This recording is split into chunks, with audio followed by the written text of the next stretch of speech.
हेमकुंड साहिब दे विच प्यो धी दे नाल वापरी एक अनोखी घटना जिस नूं देख के सारे हो गए हैरान। किसे नूं नहीं आया यकीन कि आखिरकार ये किवें हो सकदा है। दरअसल तुहानूं दस दईए कि एक अजिही घटना वापरी है जिस दे विच हुण एक गुरसिख नौजवान सीगा जो कि लगातार हेमकुंड साहिब जाण बारे विचार बना रहा सीगा। हालांकि तुहानूं दस दईए कि हुण श्री हेमकुंड साहिब जाण दा जदों पहली बार वो प्लान बनाउंदा है ते उत्थे जाके वो जिहड़ा नौजवान सीगा हाले उसने प्लान बनाया कि उसकी जिहड़ी माँ है सी माता जो सी उसते उन्हां दी मौत हो गई। उस तो बाद फिर उसका जिहड़ा वा श्री हेमकुंड साहिब जाण दा प्लान कैंसल हो गया। उस तो बाद फिर थोड़े समय बाद उसने फिर जो है श्री हेमकुंड साहिब जाण दा प्लान बनाया तो उदों उहदा खुद का ही एक्सीडेंट भयानक हो गया जिस करके फिर उसका सारा प्लान कैंसल हो गया। तो फिर थोड़ी देर समय बाद फिर वो हेमकुंड साहिब जाण दा प्लान बनाउंदा है। फिर तो अपने दोस्तों नाल जाना चाहुंदा है तो फिर उत्थे अजिहा उसके घर विच हो जाता है कि फिर उसका जाण दा सारा प्रोग्राम रद्द हो जाता है, यानी कि उसकी पत्नी की मौत हो जाती है। ये कई जिहड़े कारण ने वो बनते गए, कई रुकावटां बनदियां गईयां जिस करके उसका श्री हेमकुंड साहिब जाण दा सारा प्रोग्राम जिहड़ा वो खत्म हो जाता सीगा, नष्ट हो जाता, सारा प्लान खराब हुंदा ते उसदे जाण दे विच रुकावट 3-4 वारी लगातार पैदा हो गई।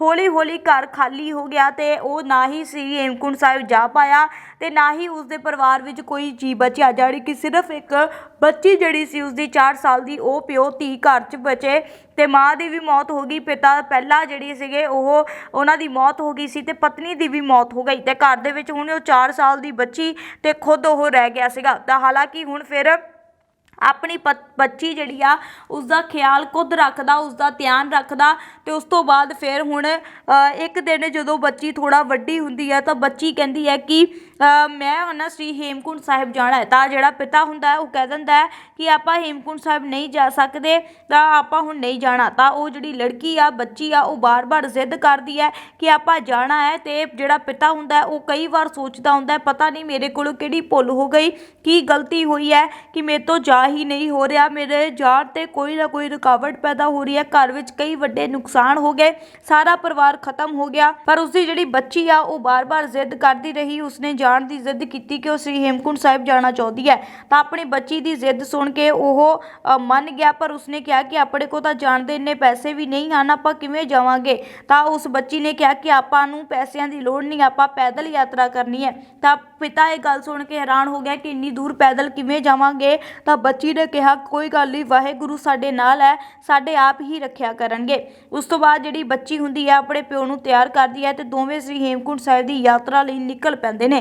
पैदल यात्रा उन्हां दे वल्लों कीती जांदी है ते जदों पैदल यात्रा कर रहे हुंदे ने तां रस्ते दे विच एक होर परिवार सीगा वो उन्हां नूं मिल जांदा है। तां वो परिवार इन्हां प्यो धी नूं रोकदा है ते वो परिवार पुछदा है कि कोई तकलीफ है या तुहाडी गड्डी खराब हो गई है, कोई परेशानी है तो सानूं दसो, तुसीं साडे नाल सफ़र कर सकदे हो। पर जिहड़ा प्यो सीगा उसने कहा कि नहीं कोई तकलीफ नहीं आ, असीं पैदल ही यात्रा कर रहे हैं, साडी गड्डी कोई खराब नहीं होई। तां दोवें प्यो धी नूं देख के छोटी जी बच्ची नूं देख के सारा परिवार हैरान हो गया।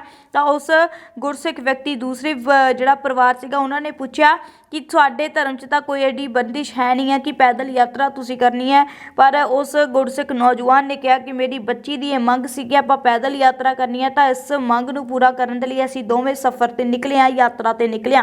ते वो परिवार बहुत हैरान होया ते दोवें प्यो धी अगे निकल गए ते उन्होंने अपनी यात्रा शुरू कर दी। हेमकुंड साहिब दी जिहड़ी उसकी सफ़र सीगा वो जिहड़ा उसका पूरा हो गया। तो जिस तो बाद उसने सोचा कि ये सिर्फ हो सकता कि जदों चंगा समय या जदों आप बुलावा आवे उदों ही बंदा जरूर जांदा।